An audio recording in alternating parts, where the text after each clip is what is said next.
Hola, mi nombre es Antonio Garrido y en este vídeo vamos a ver la introducción a la optimización por colonia de hormigas. El resultado de aprendizaje de este vídeo es el que aparece en la transparencia. Concretamente vamos a ser capaces de enumerar y ordenar todas las etapas del proceso de optimización mediante colonia de hormigas. Pero bien, la primera pregunta es ¿en qué consiste? ¿Qué es este algoritmo de colonia de hormigas? Pues se trata de una técnica metaheurística para resolver problemas de optimización, pero que además funciona bajo un enfoque constructivo. Es decir, vamos a construir una solución y la vamos a construir gracias a una población de agentes que en nuestro caso son hormigas. Cada uno de estos agentes, es decir, cada una de estas hormigas, va a ir construyendo poco a poco su solución, teniendo en cuenta que además las distintas hormigas o los distintos agentes van a ser capaces de utilizar fragmentos de la solución de otros agentes. Es decir, va a haber fragmentos de la solución que se van a compartir entre una hormiga y la otra. Intuitivamente lo que vamos a tener es un conjunto, una población de hormigas, que lo que tiene que hacer es construir una solución, entendiendo esa solución como una secuencia de decisiones que me van a llevar a la consecución, al objetivo final. Como se puede ver en el ejemplo, partimos de un hormiguero, un nido de hormigas, y el objetivo es encontrar una ruta, lógicamente la más corta posible, para que las hormigas lleguen aquí a la comida o a la fruta y luego vuelvan a su nido de nuevo. Es decir, lo que queremos es un problema de minimización de la distancia recorrida. Pues básicamente lo que vamos a tener es una interacción entre estas hormigas y el propio entorno. El entorno, es decir, el terreno, los caminos, van a ser la propia memoria de trabajo de mi problema. Teniendo en cuenta que además las hormigas disponen de una cantidad de feromona que van utilizando y que pueden ir depositando a medida que van avanzando. Sería algo así como si tuvieran una cantidad limitada de miguitas de pan y a medida que las hormigas van avanzando van dejando esas miguitas de pan. Evidentemente, como la cantidad es limitada, cuanto más largo sea la solución, menor será la densidad de miguitas de pan o de feromonas. Por el contrario, cuanto más corta sea la solución, en este caso mejor solución porque queremos minimizar, mayor será la densidad de feromonas. Pues estas feromonas son las que me van a permitir ir ponderando los fragmentos de la solución que yo voy generando.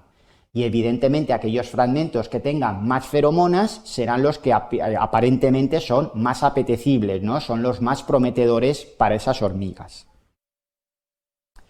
Muy bien, pero ¿y qué ocurre cuando una hormiga está en un nodo y tiene que decidir a dónde se va a mover? Es decir, ¿cuál es la siguiente decisión que va a tomar la hormiga?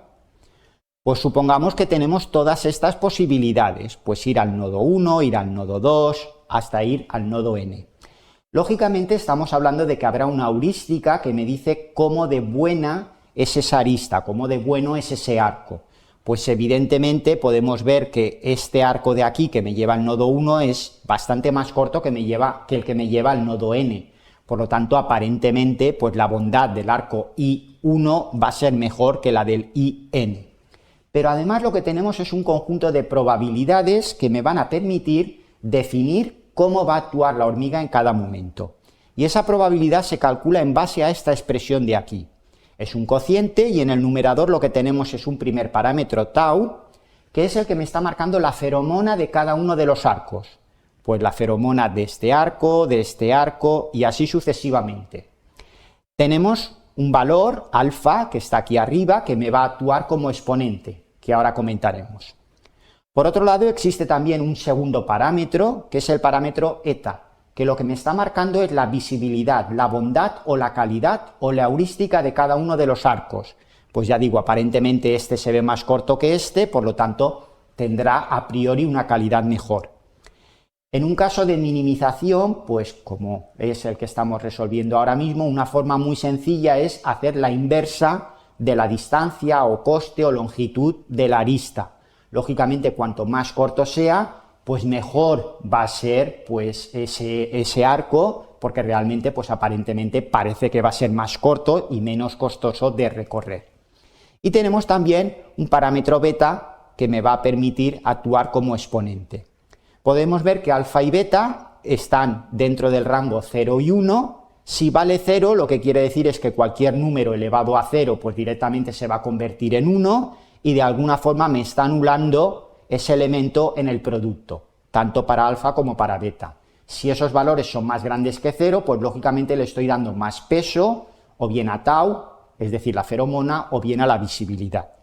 Y este cociente, pues básicamente lo que hace es calcular el total para todas las alternativas que hay, y entonces me dice la probabilidad de este frente al total, de este frente al total, y así sucesivamente.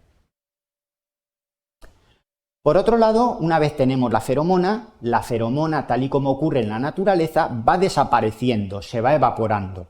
Pues lógicamente habrá aristas donde han pasado unas cuantas hormigas y tendrá una determinada cantidad de feromona, otra por las que han pasado muchas hormigas y el número de feromonas o la cantidad será más alta, y otras donde no haya pasado ninguna hormiga y por lo tanto la feromona pues directamente no existirá, no habrá nada.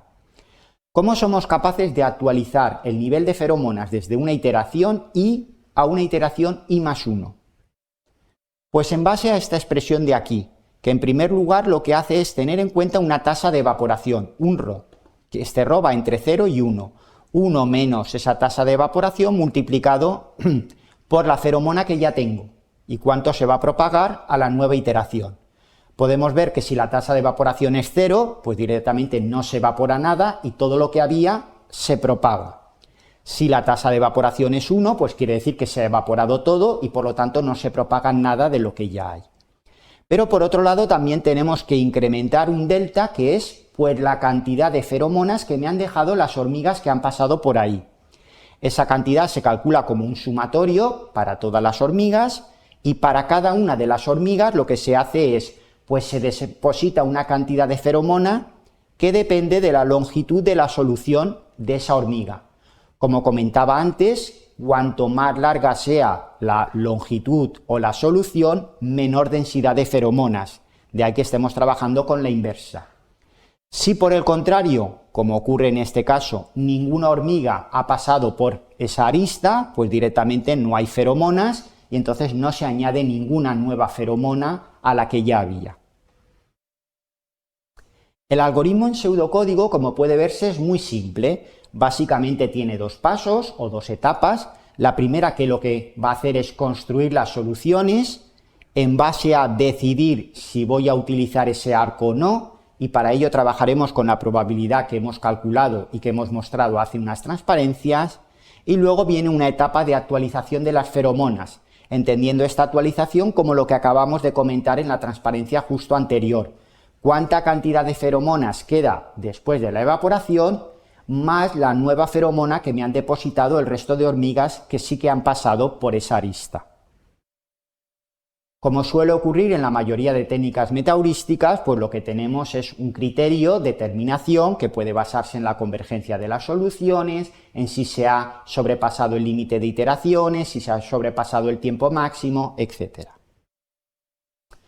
Como conclusión es indicar que este tipo de algoritmos son muy útiles siempre y cuando yo tenga que encontrar una solución que signifique tomar distintas decisiones de forma secuencial. Y esto me puede servir para generar una ruta, me muevo de aquí a aquí, luego aquí y luego aquí, para seleccionar qué recursos voy a utilizar en cada uno de los trabajos, pues primero el recurso 1, luego el recurso 2, en fin, para cualquier problema que implique toma de decisiones.